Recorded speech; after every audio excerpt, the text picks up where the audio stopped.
thank you for being on the right side of like the fight. Like, because when I was in school, man, it was like day and night if you looked at the AP classes and the non-AP classes.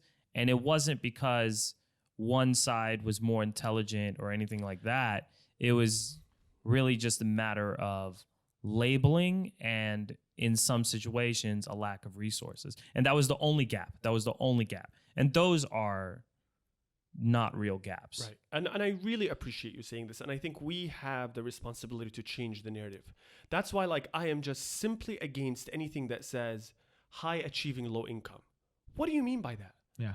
Like, every kid wants to be loved, seen, or when you say good or bad school. Now, I get it. You want statistics and like things to kind of like help gauge progress. But I think it's in the way that, you know, like adding emotions to it in the sense of like, I don't know what you mean by a good or bad school. Like what does that mean? Like at the same, you know, we want, and also changing the narrative of like our kids, right? Yeah. Instead of like these kids or those kids. No, they're our kids. Yeah. And the fundamental issue of like what resources must exist.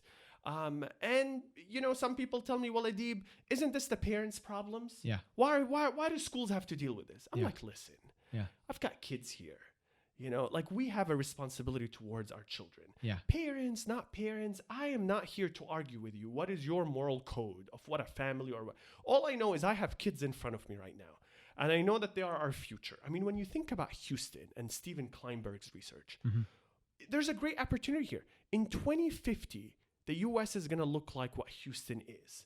And right now, 75% of those under the age of 26, I believe, and don't quote me on this, are African-American and Latino.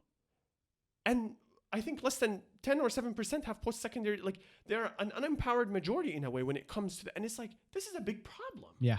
And we cannot think about this issue as a one solution, one solve. Well, if families, it's like, disconnect yourself from this and see the humanity in this. It's like, if we truly come from the perspective that our children want to learn, want to do, and then like look at, well, what social safety nets need to be explicit here? Because my social safety net was very implicit. Yeah. I came back home. I never had to worry about food, never had to worry about where to stay. Yeah. And in a way, for the longest, I thought that I did it on my own. Yeah.